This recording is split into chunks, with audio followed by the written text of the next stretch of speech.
Magandang araw mga banateros. Eto na naman, nandito na naman. Tayo pa rin ang panakapaborito niyong fake news peddler sa balat na YouTube posty. At your service. At pasasakitin na naman natin ng mga ulo at ay balumbalunan, puso, isip at kaluluwa ng lahat.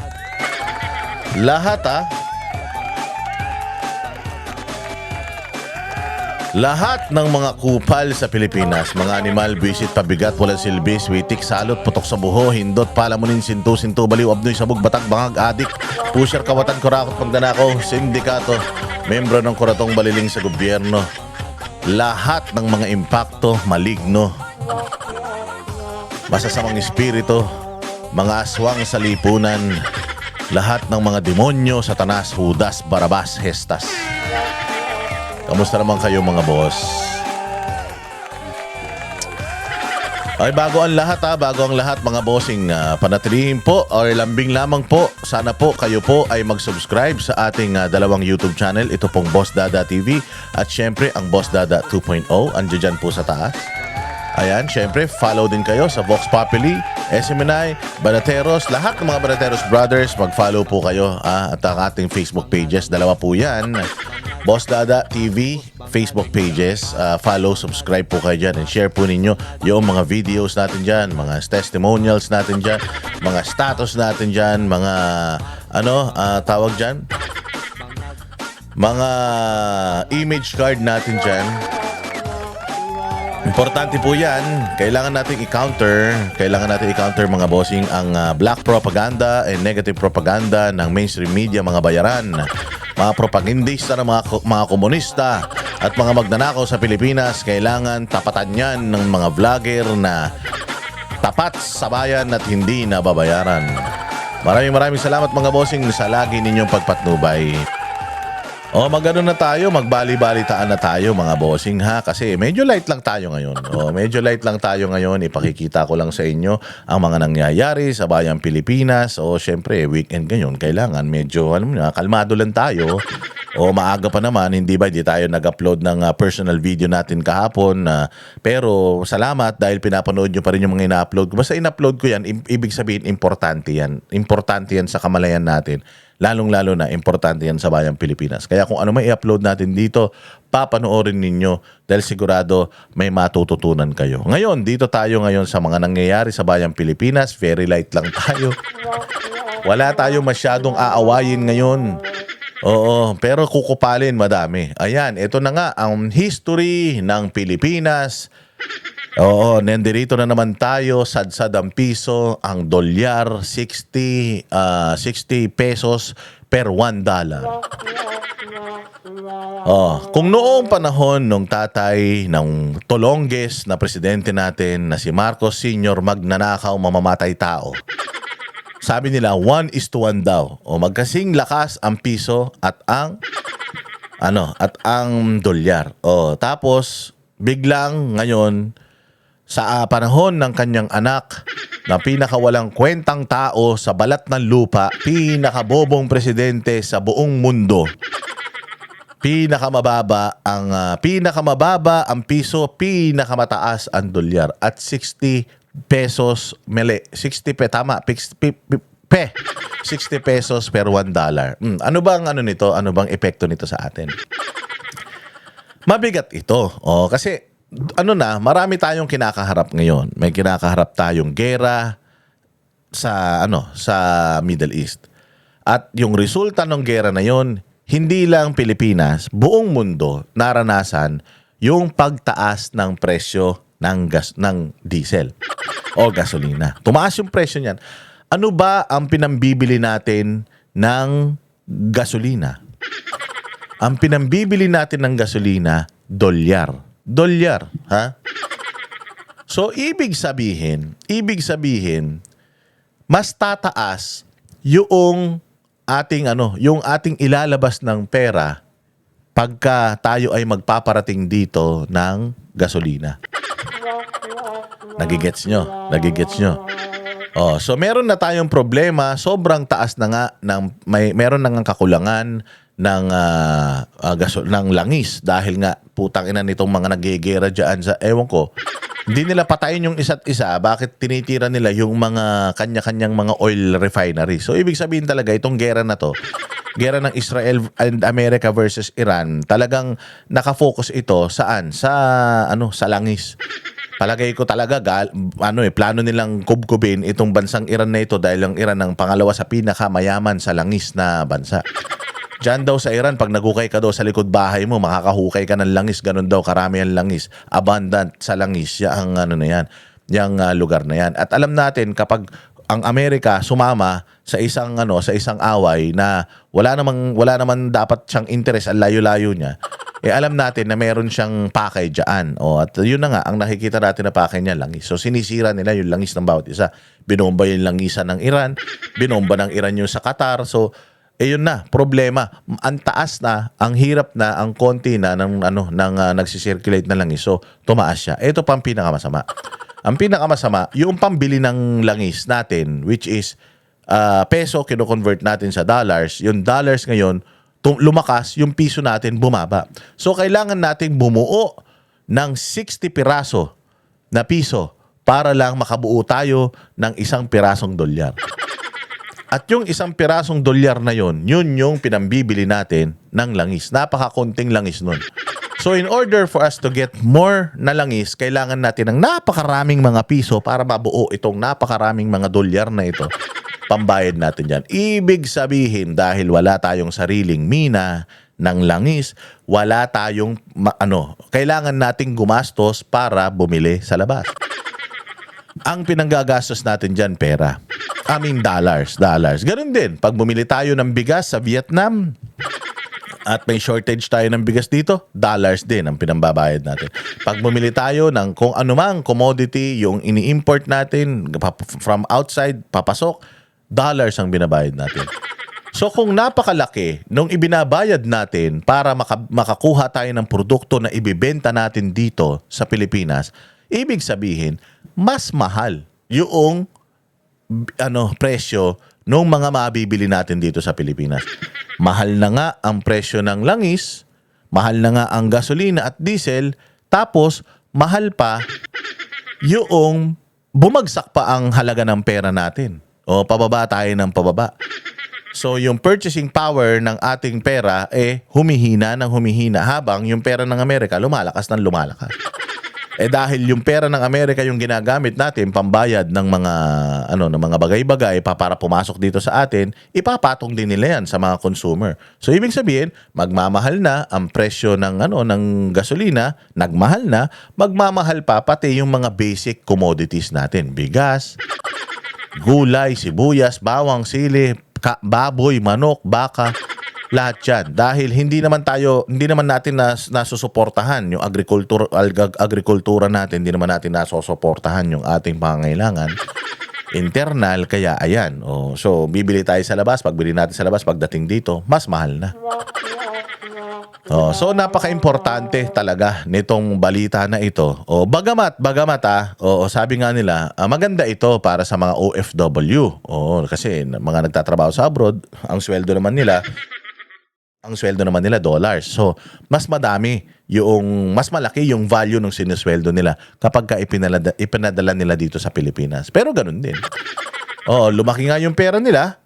Pinadala nila dito sa Pilipinas. Yung dating $100 na pinapadala nila dito, dating 5,000 lang. Ngayon, 6,000 na dagdagan ng 1,000 dahil nga 60 pesos na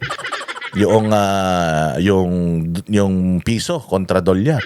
Ang problema, pagdating dito, yung 1,000 na idinagdag niya, wala din. Bakit? Kasi tumaas din naman lahat ng presyo ng bilihin dito. So, ganun pa rin. Baka nga lugi pa pakinggan natin itong ko lang sa inyo yung logic ng importansya ng piso at dolyar at bakit humihina ang piso at bakit lumalakas ang dolyar. Anong epekto nun sa ekonomiya, hindi lang ekonomiya ng Pilipinas, kundi ekonomiya ng bawat bahay, pamilya sa Pilipinas. Eto, sad-sad ang piso. Pagkakataon ngayong buwan, sumadsad na naman sa panibagong all-time low ang Piso kontra dolyar. Ngayon, higit 60 pesos na ang palitan nito kada US dollar. Ang epekto niyan alamin sa frontline report na ito. Tila hindi natapos ang kalbaryo ni Juan de la Cruz sa gitna ng taas presyo sa petrolyo at sa domino effect nito sa iba pang mga serbisyo at bilihin. Sumabay na rin ang pagsadsad ng halaga ng piso kontra dolyar. Ngayong araw, nagsara sa bagong all-time low na 60 pesos and 10 centavos ang palitan ng piso kontra dolyar. Ito na ang unang beses na sumadsad sa 60 peso mark ang peso dollar. Grabe ito. 60.10. Yan ang pinakamababang halaga ng piso in history. Tapos sasabihin ng presidente natin, okay lang, huwag kayong mag-alala, everything is under control. Tarantado, di ba? Gago talaga, di ba? Tapos maniniwala pa si Claire Castro, huwag kayong magpakalat ng peking balita. Putang ina ninyo, peke ba ito? Yan ang halaga ng piso ngayon. Palubog ng palubog, parang karir ni Bongbong. Parang yung health ni Bongbong, pababa ng pababa. Walang hiya kayo. Aminin nyo na kasi na nasa krisis tayo ngayon. Huwag nyo nang paasahin yung mga Pilipino. Binubudol nyo pa kasi. Niloko nyo na nga yung mga Pilipino nung Niloko nyo na nga nung eleksyon. Babalik nyo yung ginto, babayaran nyo pera ng Pilipinas, magbabayad kayo ng danyos. Tangina nyo, niloko nyo na nga, magpapagawa kayong pabahay, 20 pesos na kilo ng bigas. Tinarantado nyo na nga yung mga Pilipino na hanggang ngayon ba naman na may krisis sa buong mundo, nakikita ng mga tao na naghihirap ang buong mundo, sasabihin nyo, wag mag-alala. Tarantado kayo. Mga inutil. Anong wag mag-alala? Sabihin nyo na merong kinakaharap ang bayan, ang mundo, and talagang apektado tayo doon. And considering na hindi tayo self-sufficient, talagang i-expect nyo na mahihirapan tayo. Gumagawa man tayo ng paraan, and ito na yung mga paraan na nagagawa natin. Kung meron pa kayong suggestion, ninyo, magtulong-tulong tayo, iraos natin to. Mga ganun sana. Hindi, ang magyayabang ka pa normal lang yan. Normal lang yung presyo na yan. Ito magkano? Tumaas 10 piso, okay lang yan. Kapit lang, kaya yan. Putang ina mo. Gago. Diba? Hindi ka ba mabibwisit sa hayop na yan? Palibasa sila mga bilyonaryo, magnanakaw. Di umano. Tapos tayo na araw-araw uncertain tayo kung may ilalagay ba tayo sa ibabaw ng lamesa na makakain. Sa mga mahal natin sa buhay, putya sila parang okay lang yan. Walang problema yan. Ayos yan, kaya pa yan. Diba? Hindi ka ba naman mabibwisit yan? Exchange rate. Ito na rin ang ika-4 na beses na nagtala ng bagong all-time low na palitan ng piso kontra dolyar sa loob lang ng buwan ng Marso. Una itong naitala noong March 9 kung saan nagsara sa 59 pesos at 50 centavos ang palitan. Ito pinakamasaklap Pinakamasaklap to, alam mo. Para sa akin, ang pinakamalaking katarantaduhang ginawa talaga ni Bongbong Marcos, yung babuyin, yung simbahan ng Kingdom of Jesus Christ. Kasi sagrado yan holy yan. Maaring magkakaiba tayo ng paniniwala, yun nga yung sinasabi ko, magkakaiba tayo ng paniniwala, pero ang isang sagradong lugar ay sagradong lugar. Kay mosque yan, kay kapilya ng mga iglesia, ng mga kapatid natin sa Iglesia ni Cristo, kay bahay yan o simbahan yan ng Mormons, kay simbahan yan ng Katoliko, sagrado at banal yan. Banal na dako ang tawag dyan. Hindi dapat binababoy yan. Tinan mo ginawa ni Bongbong Marcos, tinan mo ginawa ni Boying Rimulya, ni Marbil, ni Torre, tinan mo ginawa nila. Binaboy-baboy nila yung Kingdom of Jesus Christ. May namatay pa. Tinan mo nangyayari ngayon kay Bongbong. Si Bongbong, konti na lang mamamatay na. Ang payat na, mga bossing. Sabi ko nga sa inyo, mukha na siyang daing nakalapate. Ito naman si Boying Rimulya, ganun din. Nangayayat si Boying Rimulya, putang ina, nakaraos pa. Satanas talaga. Doon naniniwala na talaga ako pag masamang tao matagal mamatay. Mantakin mo, yung edad niya na yun, nagkaroon siya ng sobrang hirap na sakit na cancer na nalusutan pa rin niya. Putsang ina, ibang klase talaga kapag kademonyo ka. Tinan mo nangyari kay Marbil, wala na. Hindi mo na naririnig. Tinan mo nangyari kay Torre, parang ginawa ng basurahan. At marami pang iba. Tinan mo nangyari dun kay yung assistant niya na may nunal dito, yung napakasinungaling na spokesperson ng PNP. Tinan mo, wala na rin. Lahat yan. At naliligo ng karma yang mayan. Ito ang pinakamasaklap, mga bossing. Dahil nandoon sila sa mataas na posisyon, yung karma na natatanggap nila, putya, pati sa atin, pati tayo, dama. Imaginein mo yan, sa loob lamang ng buwan na ito, 4 na beses bumagsak ang piso.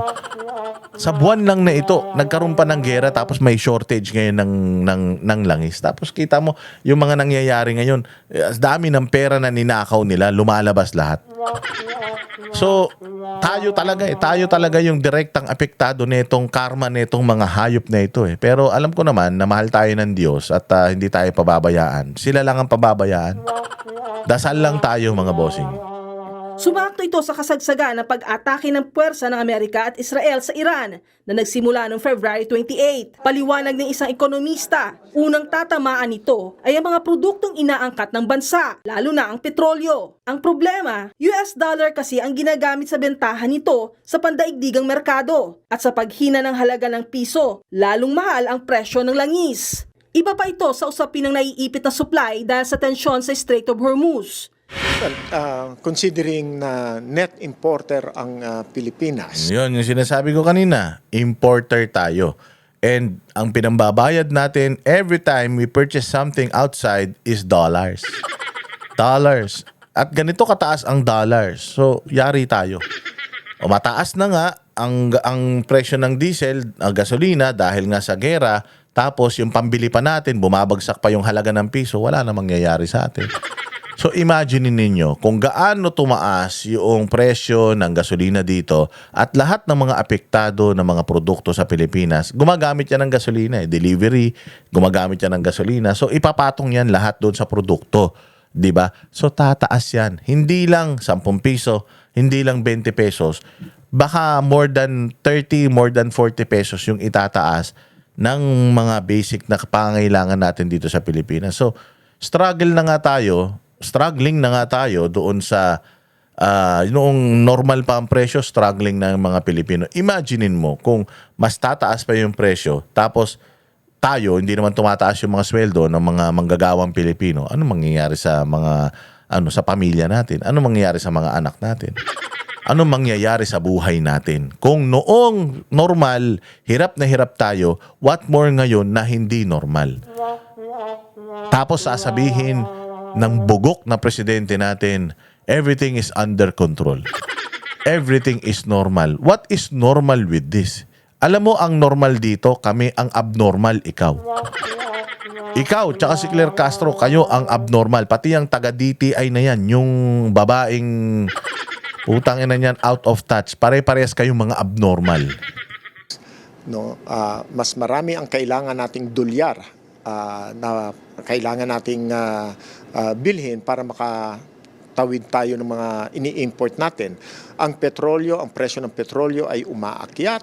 Kung kaya kailangan natin ng mas maraming dolyar para makabili tayo ng petrolyo. Pagsama-samahin ng mahal na krudo at ang mahinang piso, lalong magiging magastos ang transport cost ng iba pang mga produkto. Kaya naman sa huli, talo ang taong bayan. Pagka kaunting galaw ng presyo ng mga bilihin, paggalaw ng presyo ng petrolyo, pamasahe, mga presyo ng pagkain, talagang mararamdaman agad ng mga minimum wage earners. Apektado rin ang mga OFW. Bagamat mas malaki ang makukuha nila matapos ipalit ang kinitang dolyares, kalbaryo naman ang nagtaas ang presyo ng mga bilihin sa Pilipinas. Sa ngayon, patuloy ang pagbabantay ng Bangko Sentral ng Pilipinas sa foreign exchange rate. Pero sakaling lumala ang sitwasyon, maaari raw magbenta ng US dollar ang BSP mula sa kanilang reserves. Yan na naman. Magbenta na naman ng dollars. Putang ina ninyo, wala kayong alam. Kundi magbenta, mga hayop kayo. Alam nyo ba? Nakalimutan nyo na ba? Napakalaki ng ginto na binenta nitong mga tarantado na ito. Napakalaki ng ginto na ibinenta nila. O, tingnan mo ha. Saan napunta yung pinagbentahan ng ginto na yan? Putang ina, dyan pa lang eh. Dyan pa lang, dapat ma-impeach na yan si Bongbong Marcos eh. O, saan? Hindi, hanggang ngayon, hindi pa nila maipaliwanag kung saan napunta yung pinagbentahan ng ginto.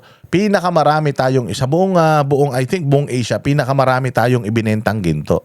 Alam mo kung bakit? Alam niyo kung bakit ganito? Ang taas kasi talaga ng presyo ng ginto ngayon. Ang taas. Alam mo, 20, siguro mga 5 years ago, yung 3,000 na per gramo ng ginto noong 5 taon mula ngayon. Alam nyo ba kung magkano na ngayon? 12,000 na. 12,000 na. So, ibig sabihin, sa 1 kilo ng ginto, dating 300,000 lang yung 1 kilo ng ginto. Alam nyo ba ngayon kung magkano na? 3 million. 3 million lang yung dating 1 kilo ng ginto.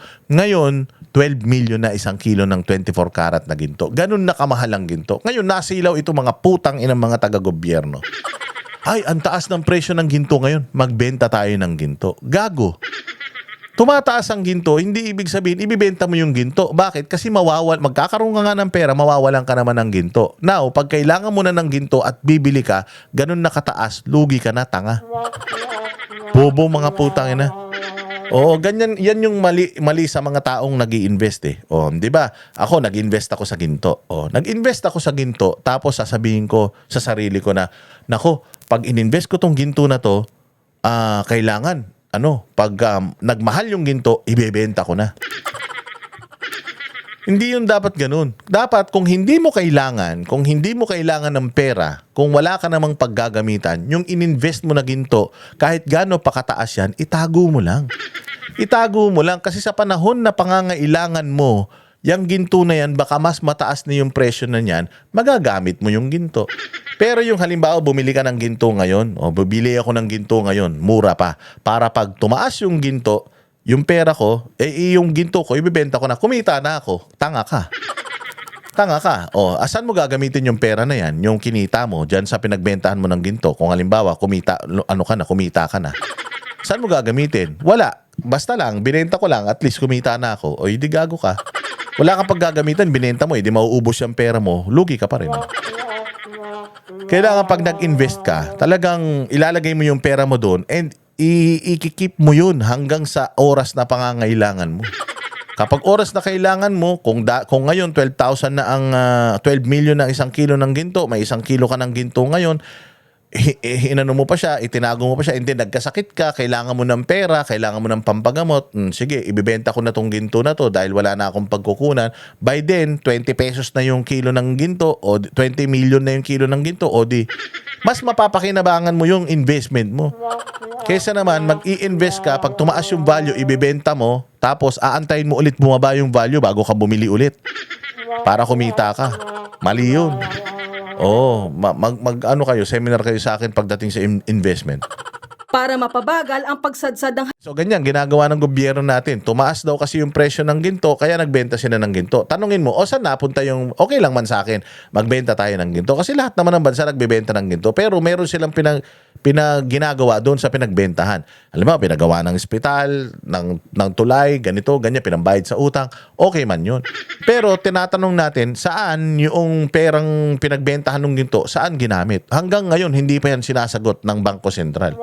Hanggang ngayon, hindi pa yan sinasagot ng gobyerno. Bakit hindi natin sila sinisingil? Baka mamaya binulsa nila sa bagay. Putangin na nga, yung pera ng flood control, binulsa nilang mga hayop sila. 805 billion yung halaga nung pinagbentahan natin. Yung pinagputahan natin na buwis, ninakaw lang ng mga hayop niyan. Sigurado, itong ginto na binenta ng BSP, ninakaw din nila yan. Tangina niyan. Kaya, tinan mo, yung lahat ng ninakaw nila na yan, si Romualdez, si Remulla, hindi ko sinabi nagnakaw si Remulla, pero lahat ng mga kinita nila sa kasamaan, sabihin na lang natin, kung meron man, si Bongbong, si Romualdez, at saka yan si Remulla, pag namatay sila, madadala nila? Good luck.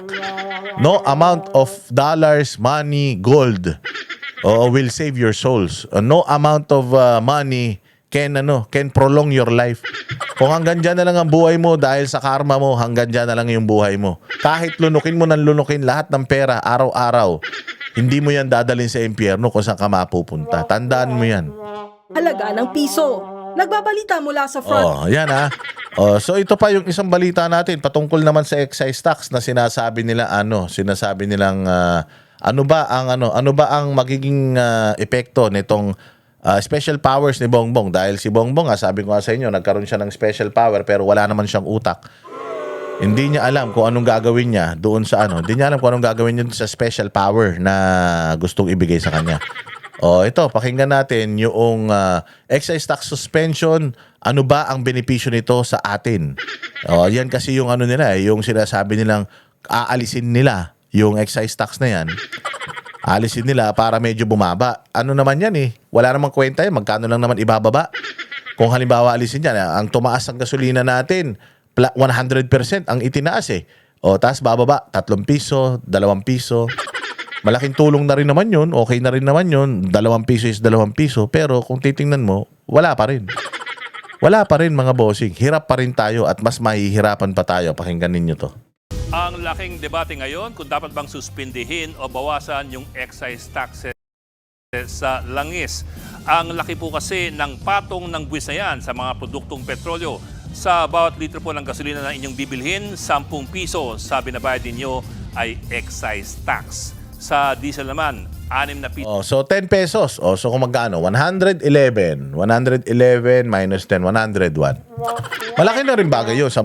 10,000. 10 piso. Malaking bagay na yun. Oo, malaking. So, mababawasan naman. 101 na lang. Parang Dalmatian. Oh, so, sa tingin ba ninyo, from dating 60 pesos, ngayon 101, paano na?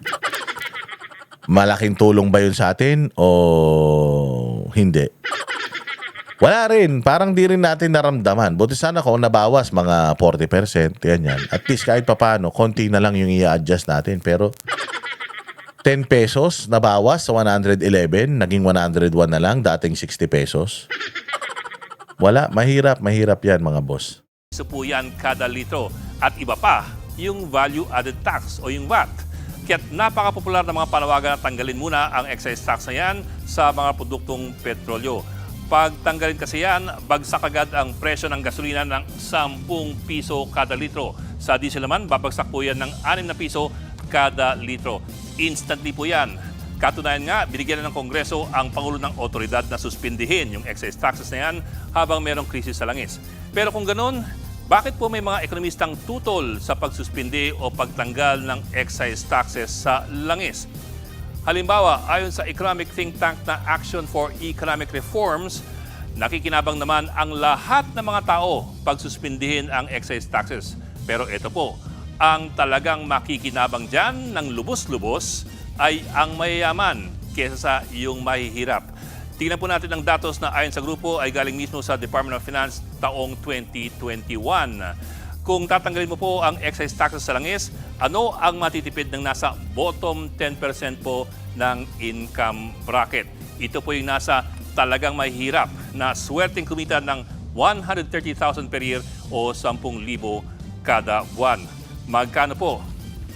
Tumataginting na 513 pesos per year lamang ang kanilang matitipid. Sobrang liit po. Bakit? Dahil sa Family Income and Expenditure Survey, maliit lamang ang personal na konsumo ng gasolina ng mga mas mahirap. Swerte nga kung meron silang sasakyan. Pero sa kabilang dako naman, ito naman po ang matitipid ng nasa top 10% income bracket. Yung mga kumikita po ng 2.9 million pesos per year. Ito po, 24,000. Yan po ang kanilang savings per year pagtanggalin ng excise taxes. Bakit ganun? Dahil mas marami ang kanilang kotse at mas madalas silang gumagamit mga sasakyan. Ito pa, yung mga kumikita ng 8.4 million pesos a year, makakatipid po ng halos 60,000. At ang kumikita ng 25 million a year, makakatipid po ng 77,000 pesos per year. Bakit ganun? Dahil mas malakas ang personal na konsumo ng gasolina ng mga may kaya. Lumalabas na sobrang laki ng kaibahan. Ang mahirap makakatipid po ng 500 piso, pero mayayaman makakatipid ng 10. Naintindihan nyo yung ibig niyang sabihin. Maganda itong report na ito kasi at least nagigets ninyo. Kasi nga, optics lang to . Kita mo, yung ginagawa ni Bongbong, yung gusto nilang gawin na pagbabawas ng excise tax, ang makikinabang sila lang din. Silang mga bilyonaryo at mga milyonaryo. Pero tayo, yung iba sa atin, karamihan sa atin, wala namang mga sasakyan. So, importante ba sa atin to? Kasi, itong ibabawas na excise tax sa gasolina at sa diesel, mararamdaman lang natin to sa sa pamasahe, yung pagtaas ng pamasahe, bababa na, himbis na tumaas ng malaki, konti lang yung itataas dahil nga tinanggal yung excise tax. Ngayon naman, doon sa mga basic naman na kailangan natin, mga tinatransport na mga gulay from Baguio, imbis na tumaas siya ng 20 pesos, magiging 10 piso na lang. Tumaas pa rin, pero hindi na kasing taas ng 20 pesos. Ang ibig sabihin, kung in terms of matitipid, dahil wala naman tayong sasakyan, di naman tayo nagpapagasolina, 500 pesos lang. O 500 ba o 5,000 pesos lang yung matitipid natin sa isang taon versus sa 77,180 na matitipid ng isang bilyonaryo. So, ibig sabihin, itong putang inang excise tax, pagtanggal nila ng excise tax na ito, bagamat makakapagbaba ito ng presyo ng gasolina, ang makikinabang dito sila-sila lang din. Sila-sila lang din. So parang sinasabi nila na itong special powers ng Pangulong Duterte para matulungan ang mga kababayan natin, lalo-lalo yung mga nasa laylayan, para mapagaan yung kanilang pasanin, katarantaduhang malaki yun. Ang tinutulungan lang nila na gumaan ang pasanin yung mga katulad nilang mga bilyonaryo at mga milyonaryo. Kasi marami silang sasakyan, kasi nagkokonsumo sila ng gasolina direkta. Hindi katulad ng mahihirap na kahit e-bike wala. Naglalakad na lang, nagbibisikleta na lang, di naman nagpapagasolina yan. So itong excise tax na to, may pakinabang ako. Konting-konti yung pakinabang ko at makukuha ko lang yan doon sa konting discount na makukuha ko sa mga kakainin ko. Iko-consume ko, shampoo, sabon. O pero yung direktang meron akong benepisyo sa excise tax, ano na to, pag shave off ng excise tax na ito, wala. Kung 10 sasakyan ko, meron. Makakatipid ako kung 10 sasakyan ko. Pero kung wala akong sasakyan, walang kwenta sa akin to. 70% ng mga Pilipino, walang sasakyan. O 70% may sasakyan, pero 70% mahirap. O, so ibig sabihin, yung 70% ng mga Pilipino, hindi mapagsisilbihan na itong pagkaltas ng excise tax na ito. It's still a big help, it's still good, pero ayun nga, good for them. Oh, yan yung ilagay ninyo sa isip niyo. Niloloko lang tayo ng mga tarantado na yan, yung mga nasa gobyerno. Niloloko lang kayo niya. Akala nyo, yung mga programa nila para sa inyo, hindi. Para sa kanila yan. Example na lang ito. Example na lang ito. O, yung iba pa, yung mga ayudahan na yan, akala nyo para sa inyo yan. Para sa kanila yan. Binibigay nila yung ayuda na yan para matandaan nyo na galing sa kanila yung ayuda na yan, parang binili nila yung kaluluwa ninyo. O pag nagkaroon ng eleksyon, ipamumukha nila sa inyo yan, wala na kayong matatanggap na ayuda. Pagka hindi nyo ako binoto, iboboto nyo na naman putang ina magnanakaw na yan. O yung mga yan, negosyante lahat yan. Mga elitista lahat yan. Hindi yan gagalaw nang wala silang pakinabang. Tandaan nyo yan. Kung meron man dito, yung tumutulong sa Pilipinas nang walang hinihinging kapalit, kay OJC yan. Si Pastor Apollo Kibuloy yan, wala nang iba. Mil kada taon pag tinanggal yung excise taxes. Para po malinaw, personal na konsumo yan. Iba po ang konsumo ng mga naghahanap buhay. Halimbawa, mga driver ng jeep at mga tricycle na siyempre nasa lower income brackets. Paano yun? Ito po ang argumento ng ilang ekonomista. Kung tatanggalin mo kasi ang buwis na yan, talo ang gobyerno ng halos 140 billion pesos in lost revenues. Tapos, ang makikinabang pa yung mga may kaya. Imbes po na ganun, bakit daw hindi mo na lamang i-retain ang buwis na yan at ang pera na nakukuha ay gamitin para gawing mas malaki at mas regular yung mga subsidiya sa mga nangangailangang sektor, gaya po ng mga jeep at tricycle driver, mga mangingisda, mga magsasaka at ang tunay na may hirap. Hindi lamang one-time na 5,000 pesos na ayuda.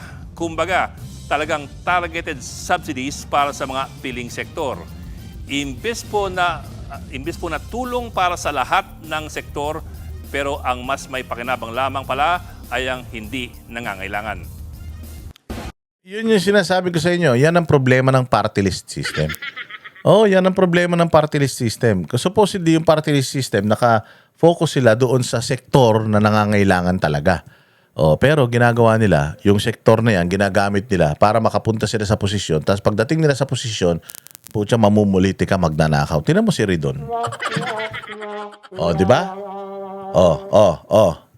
Magpunta tayo mga bossing. Ito, maganda rin tong na to. Magpunta tayo rito sa interview ng abogado ni Inday Sara. Di ba, pinag-uusapan natin yung impeachment.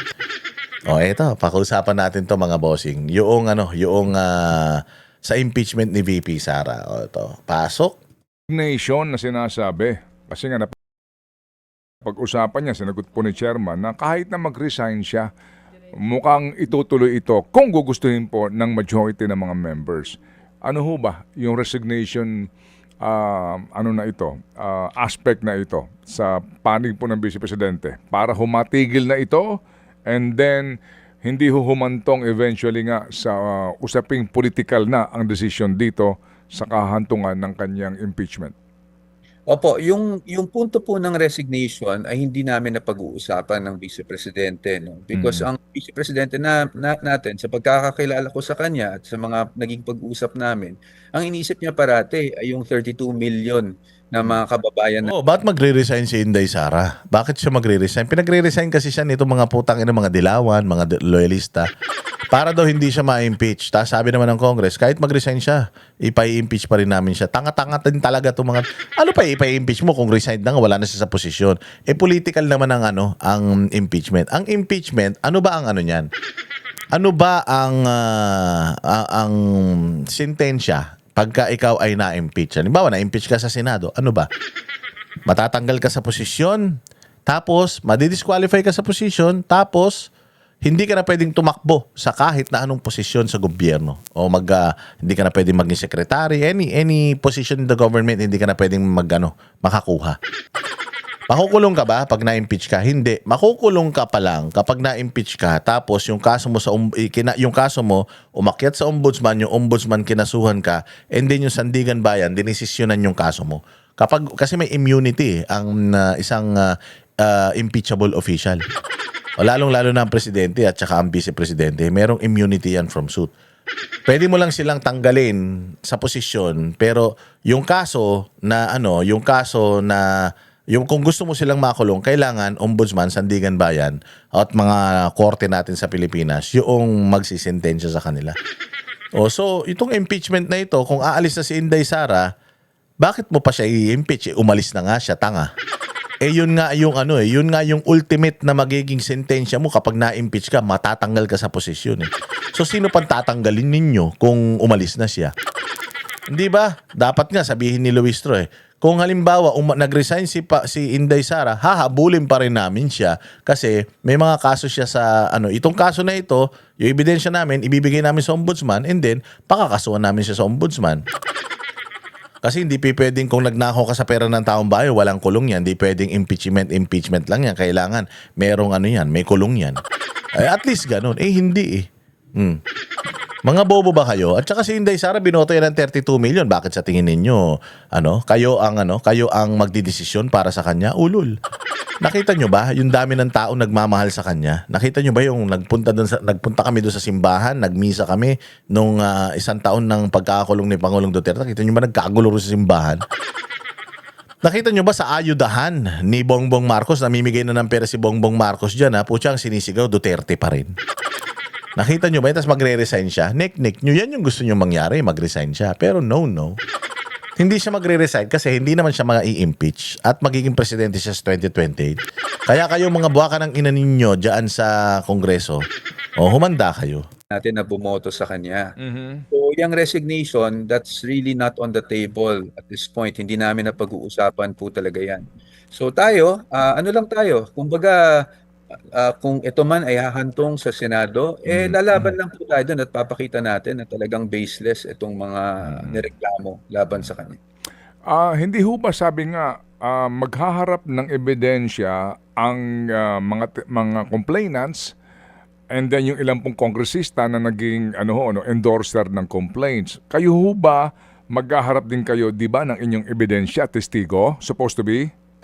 Sa ngayon, hindi ko pa po masasabi dahil nga ang tingin ko napakahirap naman magharap ng aming testigo tapos we cannot direct or cross-examine yung we cannot direct yung testigo namin at hindi namin ma-cross-examine yung testigo ng kabila. So sa ngayon, we'll have to really look into that, no? Yan yung sinasabi ko sa inyo na the proper forum to show yung iyong evidence, yung iyong mga testigo. The proper forum is the court. Sino ba korte? Congress? Hindi. Investigative body ang Congress. Congress is serving as a fiscal. Sila yung nagche-check whether may, sufficient informant substance at akit yan sa korte. Iakit sa korte. Kumbaga, doon na mangyayari yung arigluhan sa sa mababang kapulungan. Kung hindi maareglo doon, diretso. alam naman natin na puros kawatan yun nandiyan dyan. So, likelihood na dumiretso yan sa Senate, malaki yung chances. Doon natin ilalabas yung ebidensya where we can examine their evidence, we can cross-examine yung kanilang yung kanilang testigo. Diyan magkakaalaman sino nagsasabi ng totoo. Meron kaming ebidensya, meron din silang ebidensya, palakasan tayo ng ebidensya. Saan? Sa korte, which is the Senate. So sa Congress, kailangan ba magpresenta ni Inday Sara ng mga ebidensya niya? No. Ang kailangan magpakita ng ebidensya niya diyan sa Congress, yung mga nag-aakusa sa kanya.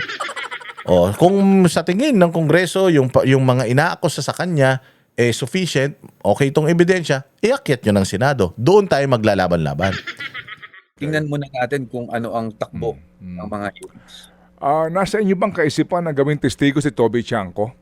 Pabor sa Vice Wala po, Presidente? hindi pa po namin napag-uusapan. Wala po kami napag-uusapan na ganyan, sir. Pero narinig niyo po siya sa kanyang pahayag ngayon, bagamat walang pinapangalanan, pero mabigat yon na itong impeachment proceedings ay nahahaluan po ngayon ng mga deals umano para ho pumabor sa impeachment ang ilang miyembro ho ng komite o maging kamara dahil doon sa mga pending case nila sa flood control scandal.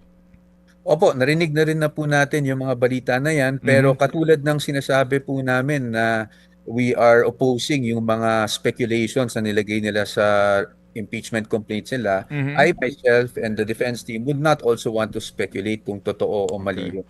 Galing, di ba? Yan ang mga abogado ni Inday Sara. Hindi kami double standards dito. Kung feeling namin speculation yung mga ikinakaso sa amin netong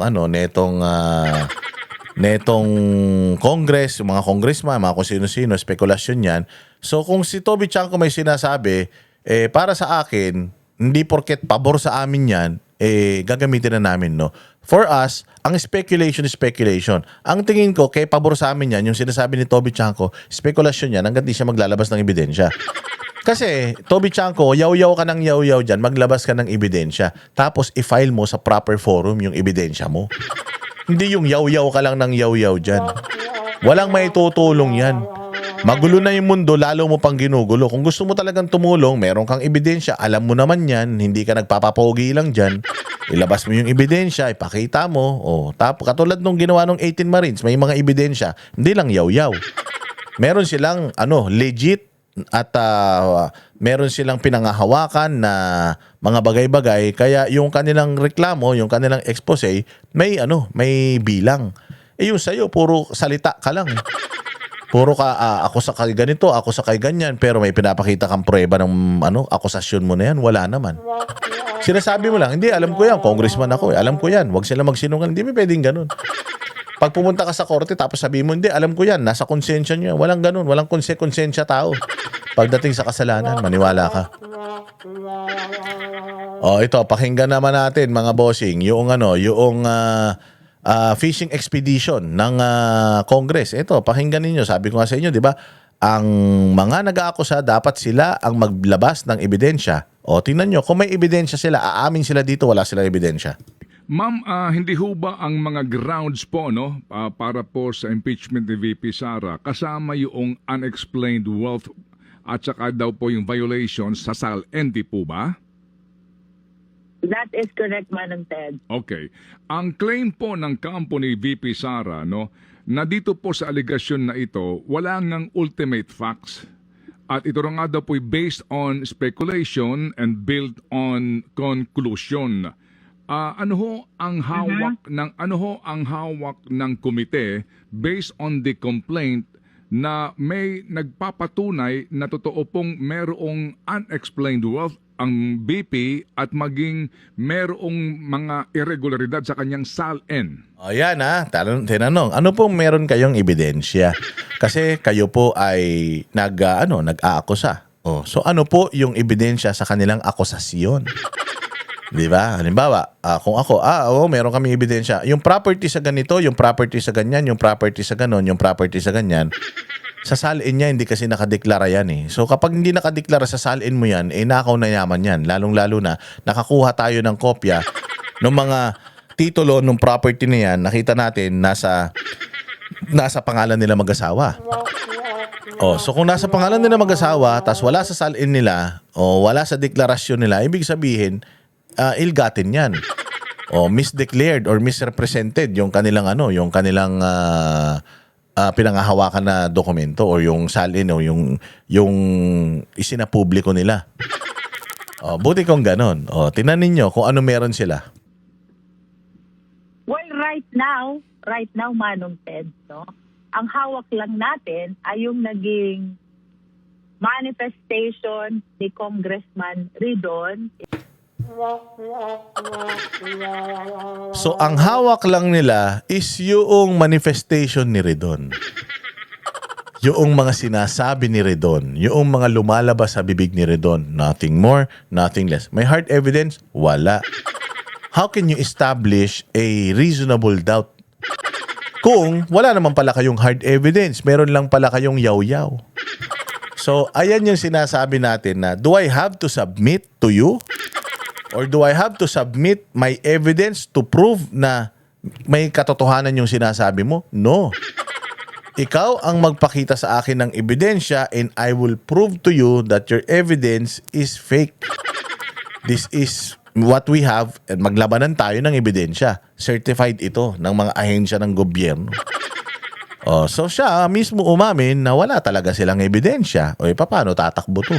If you remember, the two SAL-N which were shared during the determination of sufficiency in substance of the third and the fourth impeachment complaint. No? Nevertheless, ayon sa ating mga justice members, hindi natin pwede i-expect ang mga complainants to have with them already this bank records considering that they are protected by the bank secrecy law. Yun naman pala eh.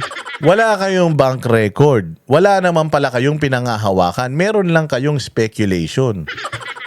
The burden of proof is with the accuser. Nag-a-accuse kayo na hindi tama yung kanyang salin. Nagdududa kayo sa kanyang salin. O di mag-imbestiga kayo. Ngayon, iimbestiga kayo, maghahanap kayo ng ebidensya, sa akin nyo kukunin yung ebidensya nyo, ako na inaakusahan nyo, nek-nek nyo. Nek-nek nyo, ba't ako magbibigay sa inyo ng ano? Di ba? Hindi ka patuli. Tuli na ako. Hindi ka patuli eh. Pakita mo nga. Kung tuli ka na. Di ba? Gago. Magpakita ka ng picture na hindi pa ako tuli. Yun yung ebidensya mo. Tapos patutunayan ko sa'yo, natuli ako. Ilabas mo muna yung ebidensya mo na hindi ako tuli. Hindi yung, hindi ka tuli. Pakita mo nga kung tuli ka. Alam mo yun, katarantaduan yan eh. So sinasabi nyo, magnanakaw si Inday Sara, wala naman pala kayong pinangahawakan na dokumento na nagnakaw talaga siya. Nagdududa lang kayo na nagnakaw siya dahil may discrepancy, wala naman pala kayong ebidensya na magpapatunay sa teorya nyo. Abay, mga gago pala kayo. No? As a matter of fact, maliwanag sa batas na itong impeachment cases, this is the only opportunity kung saan pwedeng mag-request ang complainant ng subpoena bank records. That is true, the compulsory processes power granted to the House of Representatives. Hindi na. I will show my bank records sa tamang forum, which is the impeachment court, Senate. I will show them kung bakit ito yung nasa salin ko. Ikaw, magpakita ka din ng ebidensya mo na nagsasabi na mali itong nasa salin ko. Yung nagsasabi mo. Pwede mong isubpina pero ikaw bilang hindi ka naman korte, pwede kong hindi ibigay sa'yo, nek-nek mo. Pero kapag sa Senado na hiningi yan, natatandaan ninyo nung gustong buksan yung Jose Pidal envelope na sinabi ng Senado hindi bubuksan yan. Yung Senado, which is the impeachment court, will decide whether or not gagawin itong mga bagay na ito, hindi kayo. Kayo bilang piskal, kailangan titingnan nyo ano yung mga ebidensya nung nag-aakusa. Meron ka? Wala pala eh. X to. Yun lang ang trabaho nyo bilang piskal. Ang trabaho ng Congress bilang piskal, check nyo sufficient ba yung mga ebidensya nila. Kung sufficient, di go. Pero kung nag-aakusa ka ng ng mali sa kanyang salin, tapos wala ka namang ebidensya, kailangan mo pang hingin yung salin, yung bank records para lang yung iyong teorya mapagtibay mo. Tangina, ibig sabihin wala kang ebidensya, so hindi siya sufficient in substance. Sufficient lang niya siya in theory, pero in substance wala. Wala kang ebidensya that proves your theory. So bakit pa natin pag-uusapan yan? Kung ano lang yung mga may ebidensya, yun lang yung ipopostro natin, doon lang tayo may laban eh. Pero yung walang ebidensya, haka-haka mo lang, tanginan yan. Tapos ginawa mo pa rin articles of impeachment, ibig sabihin katarantaduhan yung ginagawa nyo dyan. And even to the Senate, no? So, bagaman tama ka, Manong Ted, sa observation mo na kulang sa attachment. But the explanation to this, according to the members, they cannot avail yet of the bank record protected by the bank secrecy law. And they are actually taking advantage of this process, the impeachment process, to be able to present those bank records in support of the allegations of unexplained wealth, no? So, ito naman in-explain na ni Kong Terry Ridon during his manifestation. His theory about the offense committed is dapat yung kanyang nag-generate na income wherever they come from should be disclosed either in the SALN or in the income tax return. Otherwise, kung hindi ma-disclose, his theory is that constitutes unexplained wealth. Hindi. Kung hindi makakapagpakita ng ebidensya si Ridon sa kanyang teorya, ibig sabihin, siya, chismoso lang siya. Ngayon, kung merong akusasyon kay Inday Sara sa court, sa impeachment court at hindi siya nakapagpakita ng sagot doon sa demanda sa kanya, doon pa lang mapagtitibay yung inyong teorya at matatalo siya sa kaso. Siyempre hindi naman siya magpapatalo sa kaso. Kayo nga ang papangit nyo na eh. Ang dami nyong bintang sa kanya, kayo yung pumapangit, siya nga baliwala. Again, Luistro, you have to understand, ilalampaso kayo ni Inday Sara sa impeachment court. Bakit? 3 years na silang prepared dito. Kayo naghahanap pa rin kayo ng ebidensya hanggang ngayon. 3 taon nang ready sila. Sabi si tinan mo yung abogado niya kanina. Magbibigay ba kayo ebidensya? Pag-uusapan namin, titingnan namin. Pero kompleto na kami. Kinausap ko na si Inday tungkol dyan Ma'am, okay na ba kayo? Ready na ba kayo? Oo, last year pa. Last year pa kami ready. Mantakin mo 2023 pa lang. Na kami. Ready na kami. Yung timeline, pinakita niya sa amin yung timeline kung paano siya tinatrabaho. Siya nga ang nagpunta, si Inday Sara nga nagpunta kay Pastor Apollo Kibuloy para sabihin na, Pastor, uunahin ka.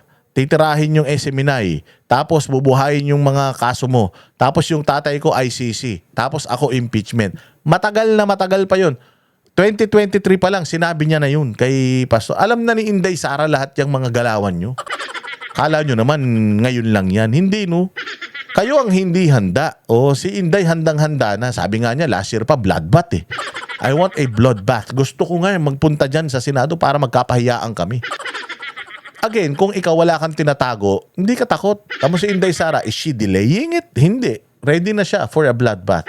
Ready na, sabi nga niya, alam mo ba, Boss Dada, ang laki ng binabayad ko sa abogado.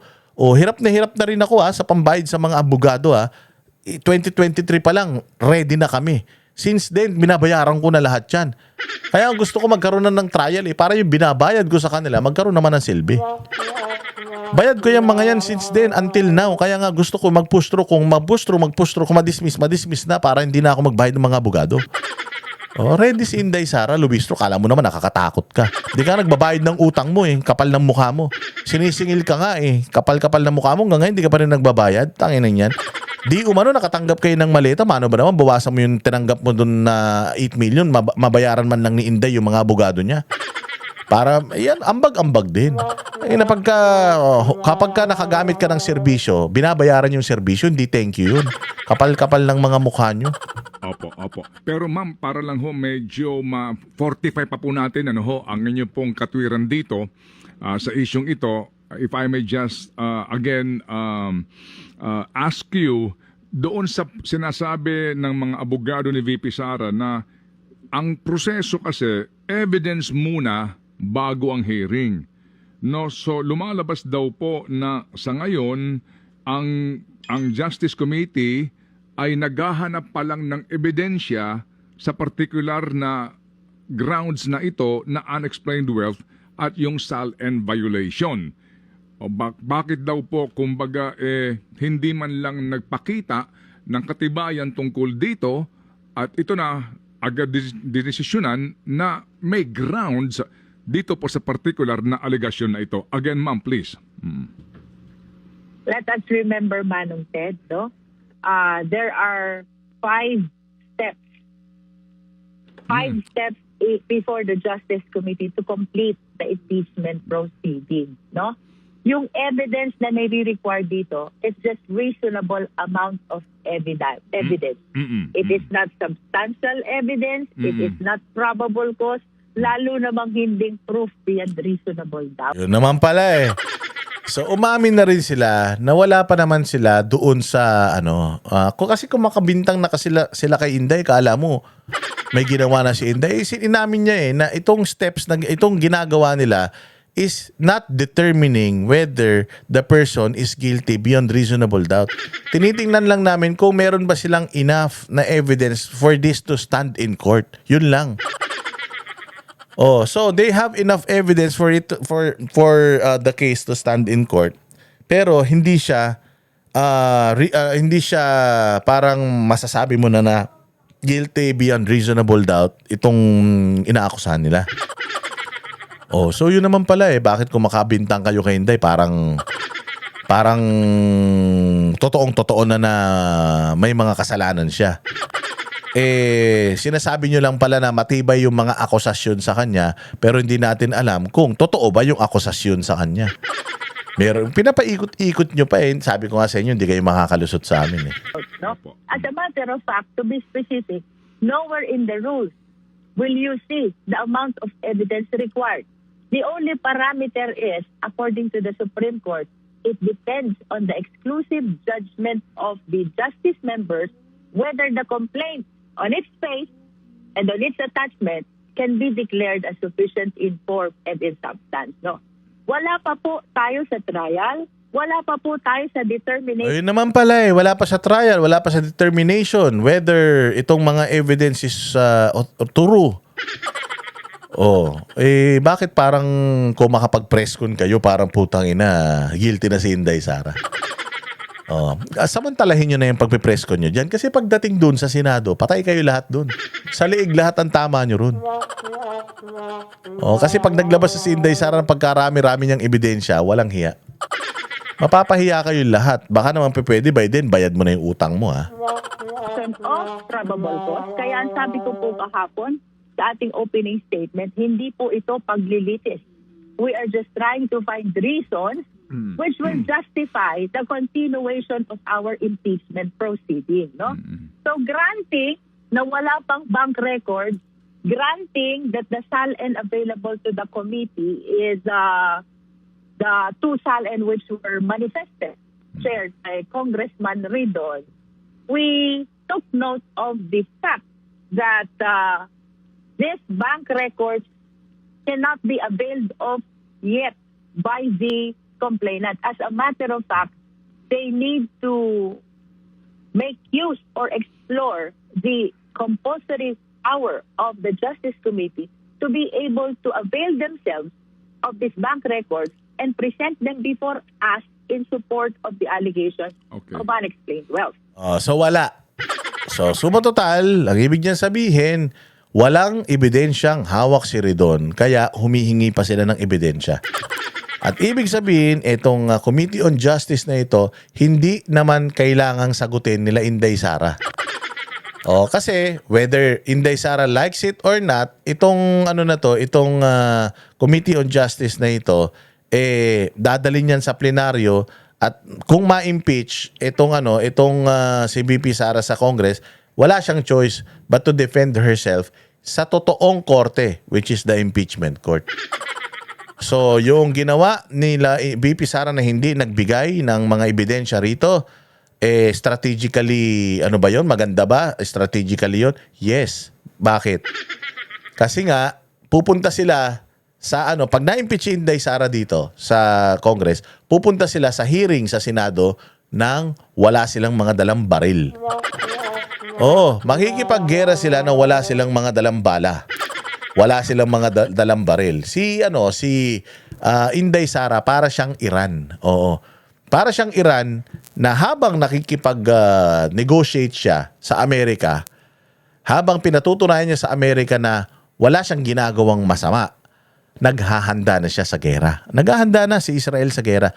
Si Iran. 25 years na hinahanda niya na yan. Bakit? Nakita kasi ni Iran na ginawa ng Amerika ito sa Libya, saan ba to? Sa Afghanistan, ginawa niya sa Iraq, ginawa niya sa Syria. So, kapitbahay man niya to. At pare-parehas naman yung sinasabi na may nuclear ka, delikado ka. Delikado ka sa buhay ng mga tao sa mundo. So, alam na ng Iran yun. Kaya sabi niya, habang pinatutunayan niya, habang wala po kaming kasalanan, nagbubuo na siya. Nagpapalakas na siya ng kanyang depensa. Nung hindi na maiwasan yung gera, nagpasabugan na sila. Kita mo. Si Donald Trump ngayon, tain-tae. Hindi alam kung kanino hihingi ng tulong para makadaan sila dun sa napakaliit na lagusan na yun. Diyan sa Iran kung saan dumadaan yung mga langis. 'Di ba? Yan yung sinasabi ko na pagdating doon, boom, ready na pala yung Iran sa full-blown na gera. Nagulat sila. Kasi, it turned out hindi pala yung palang mga pinakawalan nila ng mga armamentes ng mga unang linggo, yun na pala yun. Ngayon ang Iran hanggang ngayon nagpapadala pa ng mga ng mga missile nila. Alam niyo ba yung Israel meron silang Iron Dome na i-intercept nila lahat? Naubos na. Yung bala nila sa Iron Dome nakakapasok na sa kanila yung mga missile. Bakit si Iran may missile pa rin? Si Israel at saka si US parang mahina na. Kasi naubos na nila. Si Iran 25 years niyang pinaghandaan yan. Ang dami niyang ginawa. Alam niyo ba? Meron pa si Iran na isang drone. Na ang halaga ng drone na yon, ganito katalino yung Iran Yung halaga ng drone na yon, $20,000 lang. As in, chipipay. Ang bagal na drone. Ang bagal lang niya. Pag pumasok yun sa airspace ng Israel o ng kahit na halimbawa, Qatar, Dubai, pagpasok yun, i-intercept yun ng missile. Boom! Sabog yun. Kasi ang bagal niya Ang bagal ng under niya. Sabog talaga. Boom! Doon sa isang instance na yun, kita mo kung gaano katalino ang Iran. 20,000 lang yung halaga nung nung drone nila. Alam mo ba ang halaga ng missile na tumama sa kanya? $2 million. So doon pa lang, luging-lugi na sila. Pasabugin mo, kung meron akong meron akong 100 na drone na gano'n na pasasabugin mo ng tig-2 milyon na missile. Wala na, natalo ka na kagad sa akin. Tama? Dahil ang mura lang nung nawala sa akin sa'yo, milyon-milyon yung nawala sa'yo. So gaano kalaking pera ang nawawala sa Amerika, sa Israel, dito sa gera na to?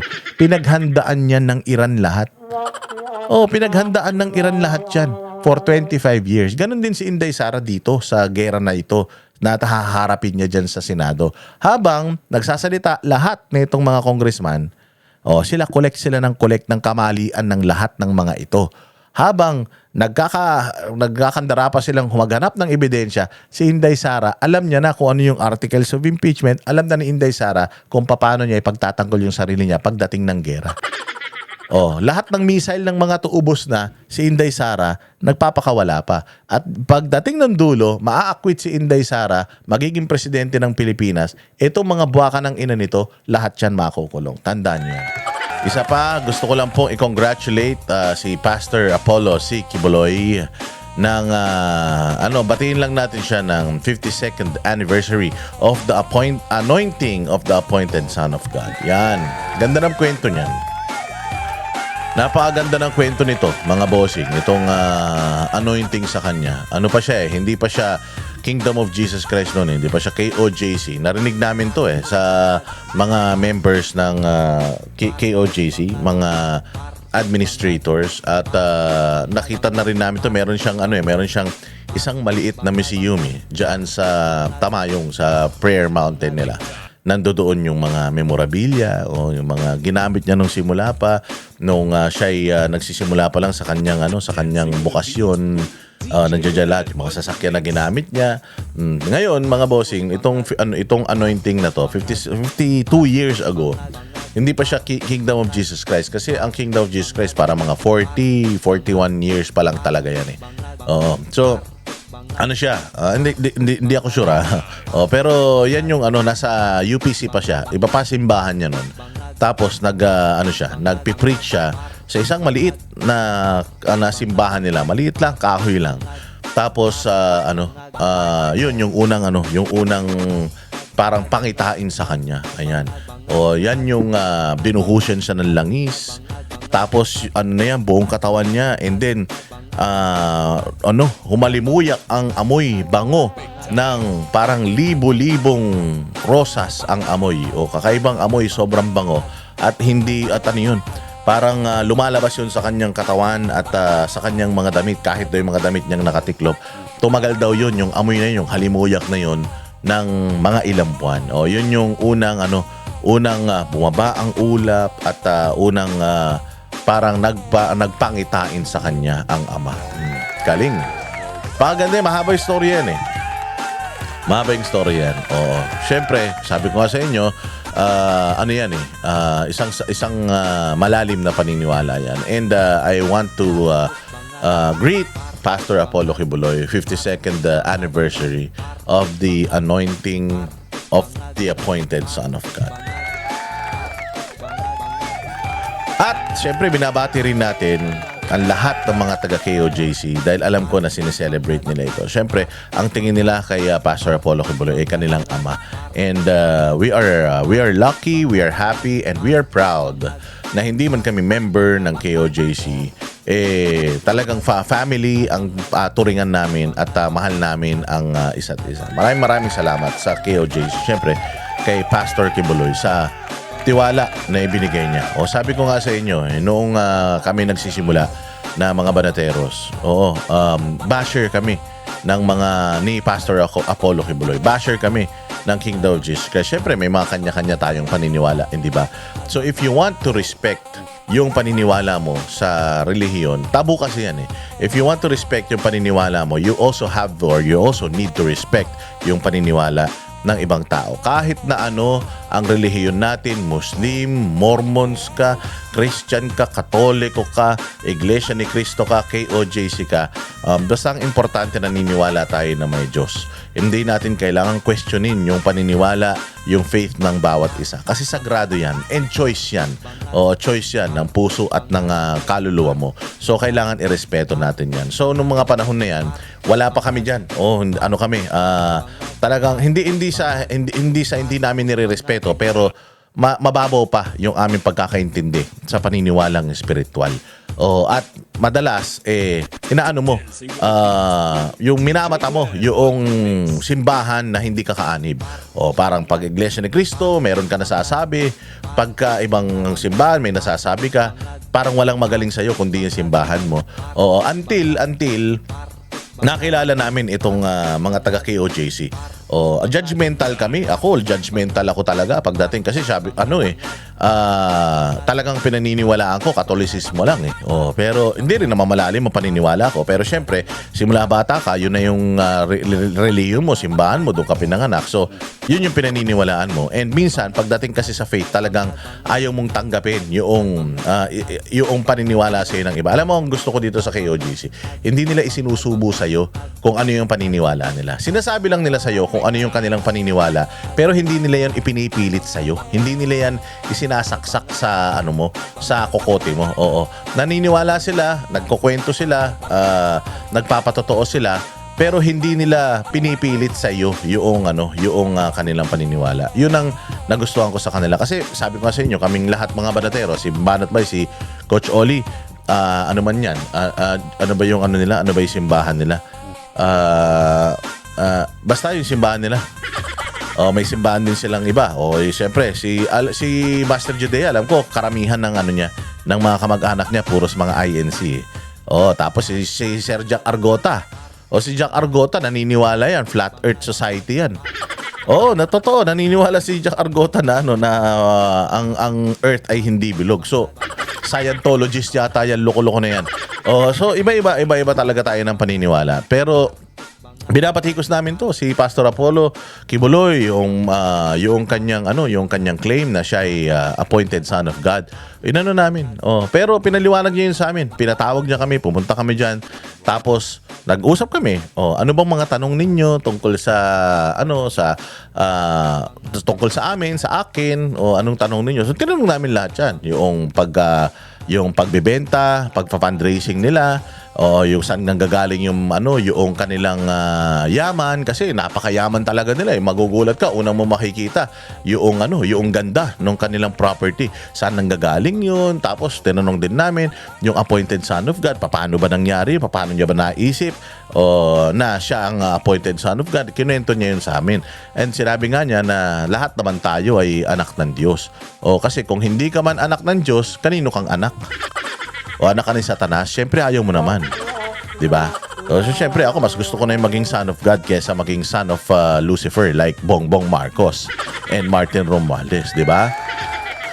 So may mas malalim pa siyang paliwanag and kinuwento niya how it started. So it all started 52 years ago and he questioned himself millions of times kung totoo ba itong nararamdaman niya at totoo ba yung mga pahayag sa kanya. And yun nga, nagpunta siya sa bundok, nagstay siya doon for 5 years, 1 taon sa Kitbog, tapos 5 taon diyan sa Tamayong. Talagang ni-ready niya yung sarili niya sa kanyang misyon na ayusin ang sangkatauhan, iligtas as much as possible maraming mga kaluluwa na ligaw. Kasi sabi nga pinanganak tayo na may kasalanan na, hindi ba?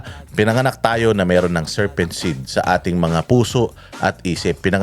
So kailangan merong isang tao na matuwid na magdadala sa atin, tatanggalin yung yung serpent seed na yun sa mga puso natin. Lahat ng kasalanan, tatanggalin yun by means of what? Mamumuhay ng tapat at matuwid para sa Panginoon. Ganun yun. Lang yun, generic, masyadong malalim. Sabi ko nga sa inyo nung pinakikinggan nga namin yun, sabi ko ibang klase rin talaga. Ibang klase rin talaga. Pagka may calling ka. Kapag may calling ka talaga galing sa itaas, talagang paninindigan mo talaga. And ako naman naniniwala, noong ilang taon na rin namin silang nakasama, tapos nagpunta pa kami diyan sa yung siege, nakasama namin sila ng siege. Nakita namin talaga na walang mali sa mga turo ni Pastor Apollo Kibuloy. Actually, lahat nga ng turo ni Pastor Apollo Kibuloy tama wala talagang nakita namin na ina-apply ng lahat ng mga kingdom citizens, lahat ng mga mabubuting turo ni Pastor Apollo Kibuloy. Yung ibang tao na parang nagdududa lang sila kasi mga hipokrito talaga ang tao. Tsaka yung iba minsan inggit.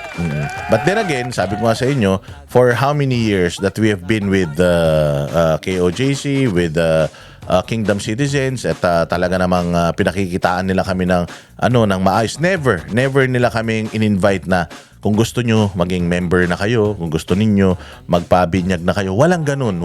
Yun ang gustong-gusto ko sa kanila, kasi itinuturo nila sa'yo yung turo sa kanila, pero hindi nila sinasabi na mali yung paniniwala mo. Sinasabi lang nila sa iyo, ikinukwento lang nila sa iyo kung ano yung nalalaman nila, but never nilang sinasabi na this is the right thing and what you know is the wrong thing.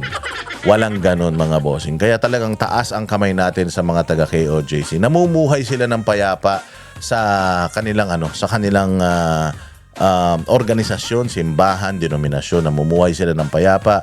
And if may mga tao na papasok sa kanila, welcome lahat yan. Hindi sila yung tipo ng simbahan, nakakatok sa bahay mo, tapos pangangaralan ka sa Biblia, tapos sasabihin sa iyo na ito yung tama. mali ka, sumama ka sa amin, pipilitin ka. Walang ganun. Inano nga namin si Jay Guevara dyan eh. Sabi namin, ilagay na natin si Jay Guevara dito. Binyagan nyo na para bumait. Ayaw eh. Ayaw nila. Ay, hindi kami ganun. Kailangan, kapag pumasok ka rito sa amin, kailangan buong-buo talaga yung loob mo, buong-buo yung puso mo. Talagang iaalay mo yung puso mo sa simbahan. Ganun. Yung puso at buhay mo. Kaya again, happy 52nd anniversary of the anointing of the appointed Son of God. Mabuhay ka, Pastor Apollo Kibuloy. Alam ko, meron kang pinagdadaanan ngayon. Ikaw ay nakapiit sa salang hindi mo ginawa. Ako'y naniniwala na wala kang kasalanan at balang araw, ikaw ay magiging lalabas dyan at balang araw kung anuman yung mga nakuha ninyo sa loob nitong 52 taong anibersaryo na ito, doble, triple, 10 ulit, 1,000 ulit pa yung matatanggap ninyo unang-una biyaya at ng success. Mabuhay!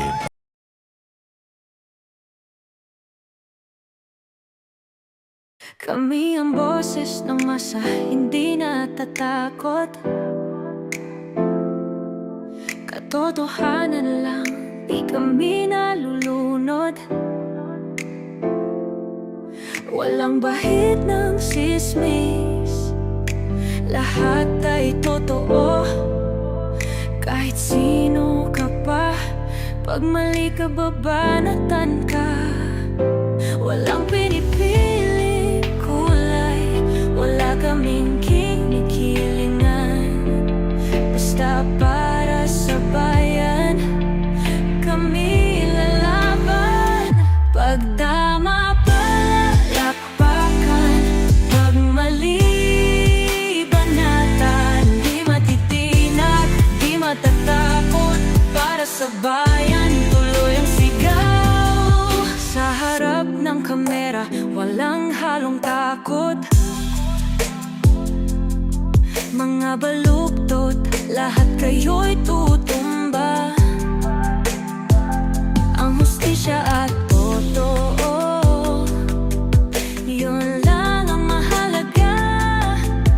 Kahit sinong harang, di kami matitinag. Walang pinipiling kulay, wala kaming kinikilingan. Basta para sa bayan, kami lalaban. Pagtama palakpakan, pag mali banatan. Di matitinag, di matatakot, para sa bayan tuloy ang sigaw. Kung nasa tama ka, ikaw ay aming kasama. Pero pag mali ka, handa ka na bang mabasag? Banateros kami, walang inuunan. Dahil bayan muna, bago ang sarili.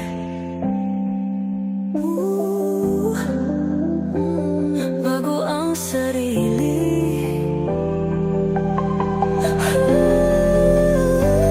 Pagtama palakpakan, pag mali banatan. Banateros ang sigaw, katotohanan ang laban.